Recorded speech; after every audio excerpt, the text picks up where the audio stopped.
பாட்டாளி மக்கள் கட்சிக்கும் வன்னியர்களுக்கும் ஒரு விஷயத்தை தெளிவாக சொல்ல ஆசைப்படுறேன். ராஜராஜ சோழன் மருத்துவர் ஐயா அவர்கள் என்றால் ராஜேந்திர சோழன் அண்ணன் அன்புமணி அவர்கள் இந்த சமுதாயத்துக்காக தொடர்ந்து குரல் கொடுப்பவர்கள், எந்த நேரத்திலையும் இந்த இனத்தை விட்டு கொடுக்காமல் இருப்பவர்கள். சிறு சிறு சலப்புகள் இருக்கும், அதுதான் சொந்தம், அதுதான் பந்தம். நம்ம ஒன்றும் அடிமை கிடையாது. அதனால தெரிஞ்சுக்கணும், 22 உயிர்கள் பலி கொடுத்தனால் நமக்கு எம்பிசிஎன் என்ற இடஒதுக்கீடு கிடைச்சது.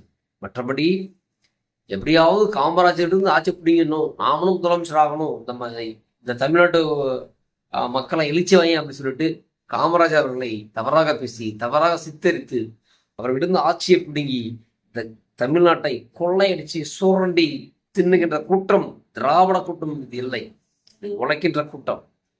ஒவ்வொரு மக்களும் அந்த இனத்தில் உள்ள அந்த தலைவர்களை இந்த தமிழ்நாட்டின் மன்னர்கள் நினைக்க வேண்டும். அப்பொழுதுதான் நம் திராவிடத்திலிருந்து விடுபடும். இல்லை என்றால் நாம் போய் எங்க விடணும்? இந்த மண்ணுக்கு சொந்தம் இல்லாமல் இந்த மண்ணை நாசம் செய்யக்கூடிய திராவிடத்தை பிடிச்சு தொங்கிக்கிட்டு தான் இருக்கும். நான் மற்ற ஐயவர்களையோ மற்ற அன்புமணியர்கள் மட்டும் இந்த ராஜராஜன் ஒப்பிடவில்லை. தமிழ் மொழியை பேசுபவன், தமிழை தாய்மொழியாக கொண்டவன், யாரெல்லாம் இந்த மண்ணு சுத்தமாக இருக்கணும், இந்த மண்ணை மீட்டும் என்று நினைக்கிறார்களோ அவர்களாம் ஒரு சிற்றரசர்கள், அவர்களும் அரசர்கள் தான்.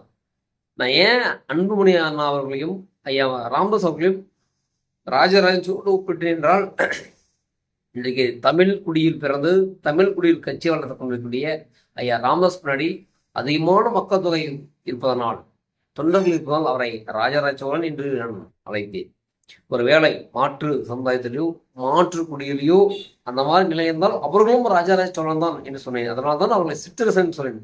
மற்றபடி சிறுமப்படுத்தி பேசவில்லை, அவர்களும் அரசர்கள் தான். ஸோ ஒவ்வொரு தமிழனும் நீங்கள் உங்கள் தலைவனை, அதாவது தமிழ் மொழியை கொண்டு தமிழை தாய்மொழியை கொண்டு வளர்ந்து வரும் தமிழனை, அதுவும் திராவிடம் இல்லாத கட்சி கொண்டவர்களை நீங்கள் என்ன செய்யணும்? உங்கள் மன்னன் கருத வேண்டும். இந்த நடிப்பவர்களையும் திரைத்துறைந்து வந்தவர்களையும் நம்பி ஏமாந்துடாதீங்கன்னு தான் சொல்ல வரேன். அப்போ வன்னியர்கள் தெரிந்து கொள்ள வேண்டும், நமக்காக 22 பேர் இறந்திருக்காங்க. இந்த இனம் வாழ்வதற்காக, நம் மக்கள் விழுவதற்காக. நமக்கு ஊடக வெளிச்சம் இல்லை, மீடியா வெளிச்சம் இல்லை, சினிமா துறை பக்கம் இல்லை. அதனால் நம்ம என்ன பண்றோம்? விட்டோம். இந்த மண்ணிற்கு இரண்டு விஷயங்களை இந்த வரலாறு சொல்லிவிட்டு போயிருக்கு.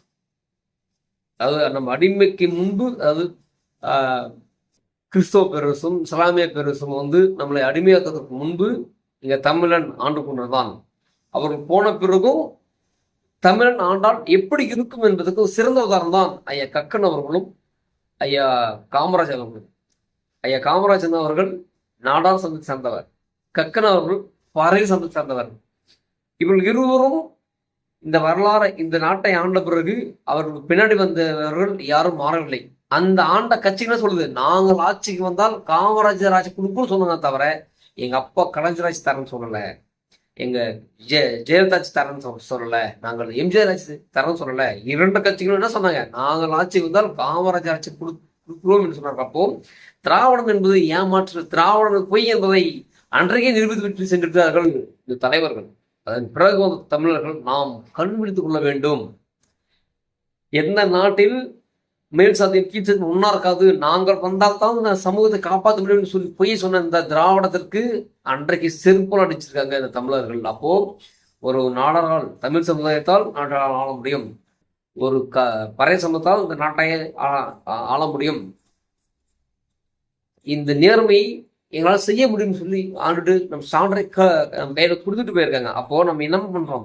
நம்ம இன்னும் ஒன்னாகாமல் திராவிடத்தை தூக்கி பிடித்துக் கொண்டு அவர்கள் விரித்த சதி வலையில் நாம் சிக்கி கொண்டு இருக்கின்றோம். ஸோ மற்ற சாதி மக்கள் நீங்க வெளியே வாங்க, இந்த மண்ணிற்காக, இந்த மக்களுக்காக நாம் ஒன்றாக வேண்டும் என்றால் இந்த திராவிடத்தை ஒழிக்க வேண்டும்.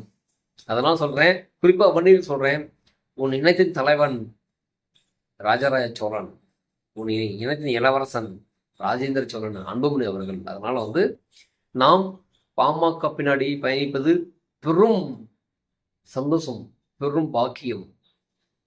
இந்த இனத்துக்காக நாம் ஒவ்வொருவரும் போராடி கொண்டிருக்கிறோம். அதனால் ஒவ்வொரு பாட்டாளி கட்சி தலைவர்களும் நீங்கள் செயல் வீரனா வாங்க, படை வீரனா வாங்க, போர்க்களத்துக்கு செல்லும் பொழுது நாம் நெஞ்சுரம் வேண்டும். அது மாதிரி இன்றைய இந்த அரசியல் களத்துல நமக்கு முக்கியமாக ஊடக வெளிச்சம் தேவை, பத்திரிகை வெளிச்சம் தேவை. அதனால்தான் அவன் சொல்கின்ற பொய்யெல்லாம் இந்த மக்கள் நம்புறாங்க. நாம் சொல்கின்ற உண்மையெல்லாம் இந்த பொய்ய போய் விடுகிறது.